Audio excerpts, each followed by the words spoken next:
Hello दोस्तों, अब हम बात करते हैं रासायनिक सूत्र। रासायनिक सूत्र हम कैसे मूलकों से प्राप्त करेंगे। एक साइड देख रहे हैं आप, जैसे हमने लिखा है अम्लीय मूलक और दूसरे साइड हमने लिखा है क्षारीय मूलक। अम्लीय मूलक में हमने पहले बताया था पहले वाले वीडियो में कि जो चिन्ह में ऋणात्मक होंगे तथा अम्ल से प्राप्त होंगे अम्लीय मूलक कहलाएंगे, और जो क्षार से प्राप्त होंगे तथा चिन्ह में धनात्मक होंगे क्षारीय मूलक कहलाएंगे। ये लवणों के जल अपघटन से प्राप्त होते हैं मूलक। ठीक है, तो यहाँ पे देख रहे हैं एक साइड में हमने लिस्ट बनाई है कुछ अम्लीय मूलक की, जैसे OH हुआ, CH3COO- हुआ, O- हुआ, SO4 हुआ, CO हुआ, CO3 क्षारीय मूलक के बारे में बात करते हैं। H+ आयन हुआ, Na+ हुआ, Ca+ हुआ, Al++ हुआ। इन सभी आयनों से इस तरह से आयन कहें या मूलक कहें, इन सभी मूलकों से हम रासायनिक सूत्र प्राप्त करेंगे। जैसे देखते हैं हम पहला एग्जांपल, अगर हमें फाइंड करना है NaCl।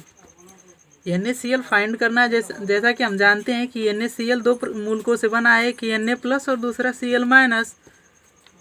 तो अगर हमें इन मूलकों से फार्मूला प्राप्त करना है तो हम क्या करेंगे, इनके जिस चार्ज होंगे उन चार्जों को हम संख्या में नंबरिंग कर देंगे। जैसे Na+ पर यानी कि Na पर 1+ चार्ज है तो इसको हम 1 लिख देंगे, और Cl- पे -1 चार्ज है तो इसको भी हम 1 लिख देंगे, और परस्पर इनका जो चार्ज है एक दूसरे पे ट्रांसफ़र कर देंगे इस प्रकार।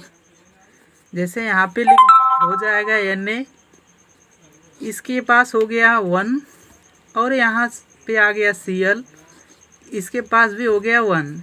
अब ब्रैकेट हटाएंगे तो यहाँ पे फार्मूला जो प्राप्त होगा NaCl प्राप्त हो गया। इसी तरह नेक्स्ट एग्जाम्पल लेते हैं Na2CO3 का। देखिए अब Na2CO3 कैसे प्राप्त हो रहा है। Na2CO3 प्राप्त करने के लिए देखिए Na दिख रहा है तो Na यहाँ है आपका क्षारीय मूलक, और CO3 यहाँ पे कार्बोनेट आयन है जो कि अम्लीय मूलक है।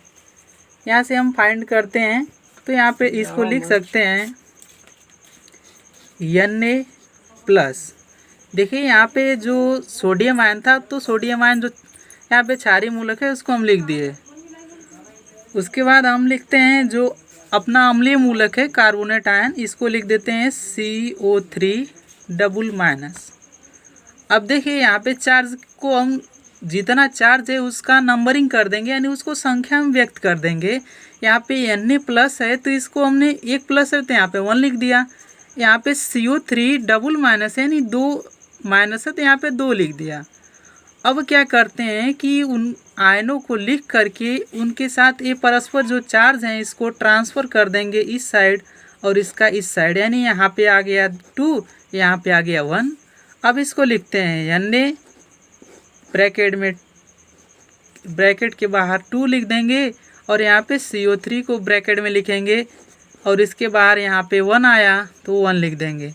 अब इसको कंबाइन कर लेते हैं तो हमारा प्राप्त होगा Na2CO3। इस प्रकार हम रासायनिक सूत्र प्राप्त करते हैं मूलकों से। नेक्स्ट हम बात करते हैं सबसे इम्पोर्टेंट एक फार्मूला होता है H2O। H2O कैसे बनता है। H2O में हम देखें, यहाँ से हम लेते हैं एक क्षारीय मूलक H+। इसके निर्माण में देखिए 2 मूलक भाग लिए हैं, एक तो है अम्लीय मूलक, दूसरा क्षारीय मूलक। तो एक H+ आयन भाग लिया, यानी H+ मूलक यूँ हम कहेंगे क्षारीय मूलक, और दूसरा अम्लीय मूलक जो O यानी ऑक्सीजन है। तो यहाँ पे इसको मूलक के रूप में लिख लेते हैं H+, और O को हम लिखेंगे O-। अब देखिए हमने जैसा कि बताया कि एक दूसरे को जो चार्ज हैं उनको संख्या में व्यक्त कर लेंगे। तो यहाँ पे H के ऊपर 1+ है तो 1 लिख दिया, और O के ऊपर 2- है तो 2 लिख दिया। अब इनको ट्रांसफ़र कर लेते हैं। H के नीचे आया 2, और यहाँ पे O के नीचे आया 1। अब लिखते हैं इस प्रकार, H ब्रैकेट में लिख करके उसके बाद 1 लिखेंगे, फिर O ब्रैकेट में लिखेंगे, इसके बाद H ब्रैकेट में लिखने के बाद यहाँ पे 2 दिख रहा है तो 2 को लिखेंगे।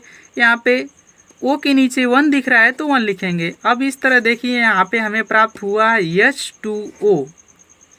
इस तरह से हम कोई भी एग्जाम्पल ले सकते हैं। अदरवाइज कोई भी एग्जाम्पल लेते हैं, जैसे हम लेते हैं Ca2 चाहे CaCO3 लेते हैं, CaCO3 कैल्शियम कार्बोनेट। इसको अगर हम फाइंड करना चाहें तो देखिए यहाँ पे Ca जो कि क्षारीय मूलक है, यानी Ca यहाँ पे लेंगे तो डबल प्लस आयन था, और जो कार्बोनेट है CO3 यहाँ पे देख रहे हैं वो अम्लीय मूलक है, यहाँ पे उसको भी लिख लेते हैं CO3 डबल माइनस। अब देखिए यहाँ पे अब नंबरिंग करेंगे कितने चार्ज हैं। यहाँ पे Ca के ऊपर 2 प्लस है 2 लिख देंगे, CO3 के ऊपर भी 2 प्लस 2 लिख देंगे। अब चार्ज एक दूसरे के ऊपर ट्रांसफ़र करते हैं। Ca के नीचे आ गया 2, CO3 के नीचे भी आ गया 2।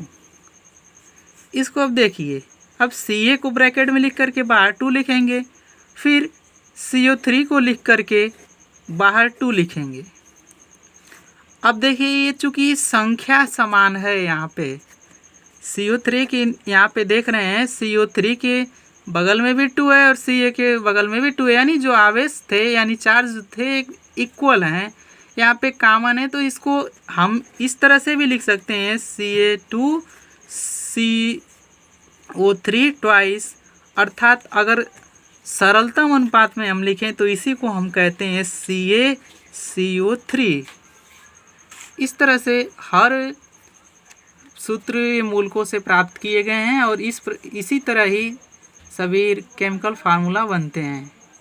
नेक्स्ट वीडियो में हम बात करेंगे इन पे चार्ज, यानी जैसे यहाँ पे आप देखा H+, तो H पर 1+ चार्ज कैसे हैं, इसके बारे में अगले वीडियो में हम डिस्कस करेंगे।